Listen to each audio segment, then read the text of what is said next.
ये बात 2006 की है, जब आर्यन, राहुल, करण और मोहित अपने कॉलेज के फाइनल ईयर में थे। वो एग्ज़ाम के बाद बहुत ज़्यादा ही थक गए थे। थकान दूर करने के लिए वो कहीं बाहर घूमने जाने का प्लान कर रहे थे। मोहित गांव कम ही गया था। चारों ने फैसला किया कि वो राहुल के गांव जाएंगे। राहुल का गांव शहर से काफ़ी दूर था। जैसे जैसे वो चारों राहुल के गांव की ओर बढ़ रहे थे, वैसे रात का अंधेरा भी उनके साथ बढ़ता चला जा रहा था। राहुल के चाचा का घर गांव के आखिरी कोने में एक रेलवे ट्रैक से कुछ ही दूर में था। ये देखकर कि मोहित बहुत ही खुश था।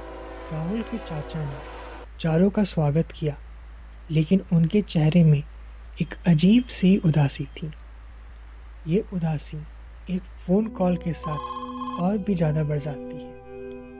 मुझे तुरंत जाना होगा, राहुल के चाचा ने चारों से कहा। जाने के पहले उन्होंने चारों को समझाया, हो सकता है रात में कोई दरवाज़ा नॉक करेगा। तुम चारों में से किसी का नाम बुलाए, लेकिन तुम दरवाज़ा मत खोलना। मोहित इस बात पर हंसने लगा। जाने के पहले चाचा ने एक बार राहुल को फिर से समझाया, राहुल, दरवाज़ा मत खोलना, चाहे तुम्हें लगे कि तुम्हारा अपना ही क्यों ना बाहर खड़ा हो। आधी रात को दरवाजे की एक खटखटाहट ने चारों को हैरान कर दिया। मोहित को ऐसा लग रहा था मानो उसका छोटा भाई दरवाजे के बाहर खड़ा हो और मोहित को बुला रहा हो। मोहित तुरंत ही दरवाज़ा खोलने के लिए बढ़ा, लेकिन राहुल ने मोहित को रोक दिया। तभी अचानक से घर के पीछे वाली खिड़की खुल जाती है और एक ठंडी हवा का झोंका राहुल के हाथों को छूकर बाहर निकल जाता है।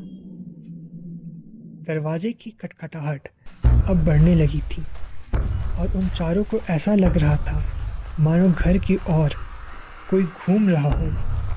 चारों ही एक कमरे में चले जाते हैं और आर्यन तुरंत उस कमरे का दरवाज़ा बंद कर देता है। डर का माहौल अब और भी बढ़ता जा रहा था। सुबह की पहली किरण के साथ ही वो आवाज़ और वो बाहर किसी के चलने की आवाज़ भी शांत हो जाती है, मानो कुछ हुआ ही ना हो। राहुल के चाचा लौट आते हैं।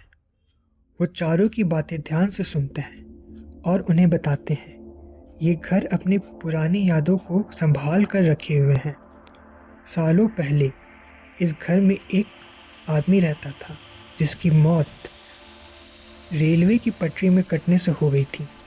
अब वो हर रोज़ इस घर में नॉक करता है और जिस किसी ने भी उसके लिए दरवाज़ा खोला वो अगले दिन ही गायब पाया जाता है। चारों ही बहुत ज़्यादा डर जाते हैं। वो वहाँ से तुरंत ही जाने लगते हैं, लेकिन तभी मोहित रुक जाता है और रेलवे की पटरी की तरफ देखने लगता है।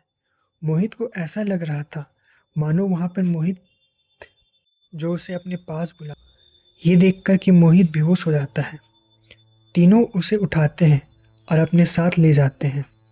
आज भी जब वो राहुल के गांव का नाम सुनते हैं तो उनके रोंगटे खड़े हो जाते हैं।